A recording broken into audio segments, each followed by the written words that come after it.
আসসালামু আলাইকুম রহমতুল্লাহ বরকাতুহ। আসসালামু আলাইকুম রাহমাতুল্লাহি ওয়া বারাকাতুহু। ভালো আছেন? আলহামদুলিল্লাহ। বলেন আব্দুল্লাহ ভাই। প্রশ্নটা আমার না, এক বোনের প্রশ্ন এখানকার। হ্যাঁ, তিনি চেষ্টা করছেন কোরআন শেখার, কিন্তু হ্যাঁ, তার চেষ্টা হচ্ছে যে আরবির উচ্চারণ বাংলা যে কোরআন আছে সেইটা দেখে তিনি শিখছেন। হুম। এখন তার চেষ্টা করছে যে থেকেই শেখা কোরআন। তো বর্তমানে তিনি এইভাবে শিখছেন, তিনি এইভাবে শিখতে পারবেন কিনা? আরবির উচ্চারণ বাংলা বুঝছি। যে কোরআন আছে সেখান থেকে শিখতে পারবেন কিনা, এটা তার প্রশ্ন।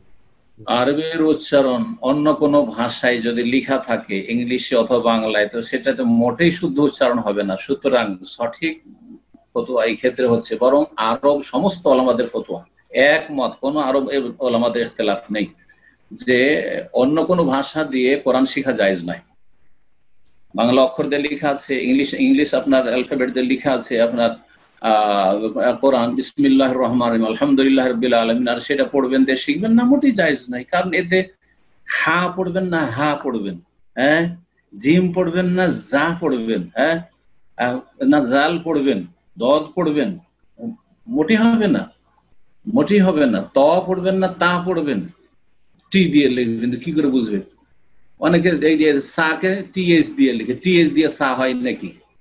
তাহলে মোটেই হবে না যে টিএস দিয়ে লেখা থাকবে আর সেটাকে আপনি সা পড়বেন, আপনি সৌ, হ্যাঁ, সওয়াব, সওয়াব মিন ইনদিল্লাহ, না, মোটেই জায়েজ নাই। সুতরাং আর কোরআন যারা শিখতে চাইবে, কোরআন আক্ষরিক জ্ঞান হাসিল করতে চাইবে, তাকে আরবি শিখতে হবে, আলিফ থেকে ইয়া পর্যন্ত শিখতে হবে, অবশ্যই। ওয়ালাইকুম আসসালাম ওয়া রাহমাতুল্লাহি ওয়া বারাকাতুহু। বলেন। আমার দুইটা প্রশ্ন। প্রথম প্রশ্ন, আমরা আমেরিকাতে যারা বাড়িঘর কিনি, এটার সাথে বাড়ি কেনার পরে আমরা ইন্স্যুরেন্স কিনি। যেমন যদি মনে করেন বাসার সামনে বরফের দিনে কেউ পইরা যায়, হাত পা ভেঙে যায়, তখন লাখ লাখ ডলারের সু করে। এখন এই এই সুর ক্ষতিপূরণ দিতে গিয়ে এত টাকা আমাদের কাছে থাকবে না, বা বাড়ি বিক্রি করেও এটা দেয়া সম্ভব হবে না, বাড়ির চেয়ে আরো বেশি ক্ষতিগ্রস্ত হইতে পারে। তো সেই ক্ষেত্রে আমরা কি এই ইন্স্যুরেন্স করতে পারি?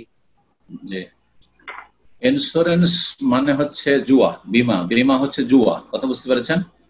তো স্বেচ্ছায় এই জন্য জুয়া যেমন হারাম, তো ইন্স্যুরেন্সও স্বেচ্ছায়, আপনার বাধ্য করা হচ্ছে না, তো প্রয়োজন নেই, না যায়, বাধ্য করা হচ্ছে না, কিন্তু আপনি করছেন কিছু ক্ষতি থেকে বাঁচার জন্য, কিছু লাভ হাসিলের জন্য, তাহলে এটা জায়েজ নাই। কিন্তু যদি সরকারিভাবে বাধ্য করা হয় তাহলে জায়েজ, সরকারিভাবে যদি বাধ্য করা হয় জায়েজ। অথবা এত বেশি আমাকে ক্ষতি, বাই চান্স যদি কোনো ক্ষতি হয়ে যায়, তাহলে যেমনটা বললেন যে আমাকে এত টাকা দিতে হবে যেটা বাড়ি বিক্রি করে আমি পরিশোধ করতে পারবো না, তাহলে এইরকম বড় ধরনের ক্ষতি থেকে বাঁচার জন্য ইন্স্যুরেন্স করা জায়েজ হবে।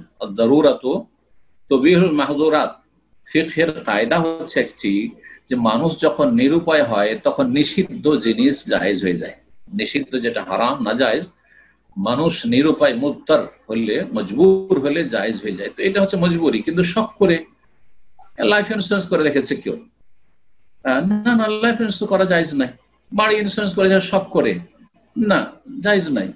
কিন্তু যদি সরকার বলে যে না করতে হবে, যেমন সৌদি আরবে বা বিভিন্ন দেশে এখন এই যে আপনার হেলথ ইন্স্যুরেন্স বাধ্য, যে কোনো প্রবাসীর জন্য স্বাস্থ্যের বীমা করা জরুরি, না হলে ওর এখানকার যেটা আইডি কার্ড সেটা রিনল হবে না। তো জায়েজ, জায়েজ। তবে ইন্স্যুরেন্স দুই রকম আছে এখানে, একরকম হচ্ছে যেটা জুয়া ইন্স্যুরেন্স, আরেকটা হচ্ছে তাওয়ানি, মানে কোঅপারেটিভ, যেটা কোঅপারেটিভটা হচ্ছে জায়েজ এরকম যদি হয়। কিন্তু ওইসব দেশে তো এটা নাই হয়তো, যেমনটা বললাম যে যদি নিরুপায় হন, ক্ষতি থেকে, বড় ধরনের ক্ষতি থেকে বাঁচার জন্য, অথবা বাধ্য করা হচ্ছে, তাহলে ইনশাআল্লাহ জায়েজ। আচ্ছা, দ্বিতীয় প্রশ্ন এক ভাইয়ের, কুরবানির জন্য গরু কিনা হয়েছে। এখন যদি কুরবানির 1-2 দিন আগে গরুটা যদি অসুস্থ হয়ে যায়, এখন তো গরুতে অসুস্থতা আছে, তখন সেই ক্ষেত্রে কি করতে হবে? এই গরু তো কুরবানি দেওয়া যাবে না। জি জি, প্রথম কথা, আগে থেকে এরকম জিজ্ঞাসা করতে নাই, না হলে অসুস্থ হয়ে যেতে পারে। তো আসলে যখন ঘটবে তখন এরকম জিজ্ঞাসা করা উচিত। তো এরকম বেশ কিছু বিষয় রয়েছে যে আসলে আগে থেকে নেগেটিভ কখনো চিন্তা করতে নেই, আল্লাহর কাছে ভালো আশা রাখতে হবে যে ইনশাআল্লাহ কোরবানি কিনেছি, এটা দিয়ে কোরবানি দেবো ইনশাআল্লাহ, আল্লাহ ভালো রাখুন।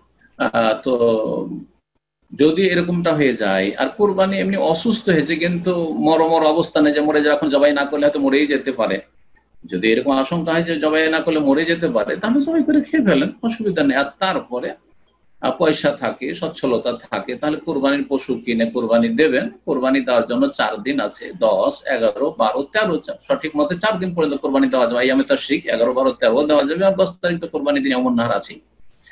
ইনশাআল্লাহ ব্যবস্থা হয়ে গেলে দিলেন, আর্থিক ব্যবস্থা, এবং তারপরে কোরবানি পশুটা পেতে হবে। যদি না পান তো অসুবিধা নেই, কোরবানি সুন্নাতে মুআক্কাদা, পারলেন না এই বছর করতে, অসুবিধা নেই, কোনো অসুবিধা নেই ইনশাআল্লাহ।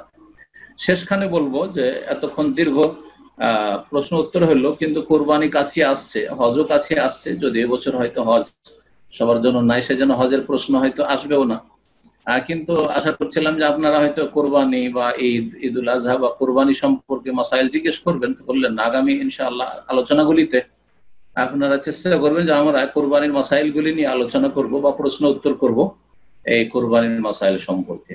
জাযাকুমুল্লাহু খাইরান।